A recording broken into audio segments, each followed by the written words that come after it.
Wisconsin Congresswoman Gwen Moore is just back from the earthquake-ravaged nation of Haiti.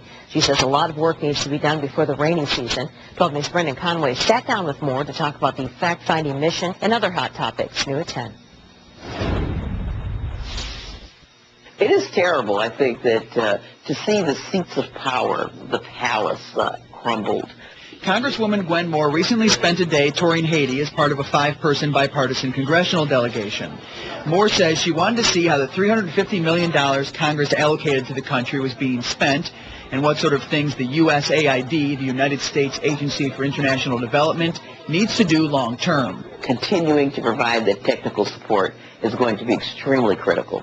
Moore says the military and various charities have done a good job setting up food and water supplies after the disaster, but she's worried about how people are going to handle the upcoming rainy season.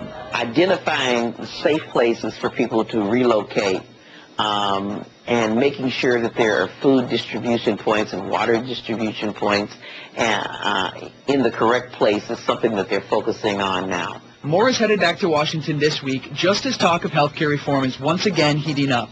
She's not sure what the final bill will look like, but she thinks one could still pass this year. I'm willing to look for the package that can be passed by Democrats. After all, it's our responsibility to govern, and I think that we ought to look for the opportunity to do that.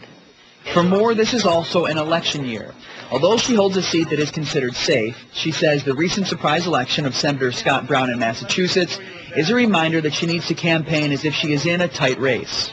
I don't take my election for granted at all, and no one should. And I think that was one of the problems we ran into with that senatorial seat in Massachusetts.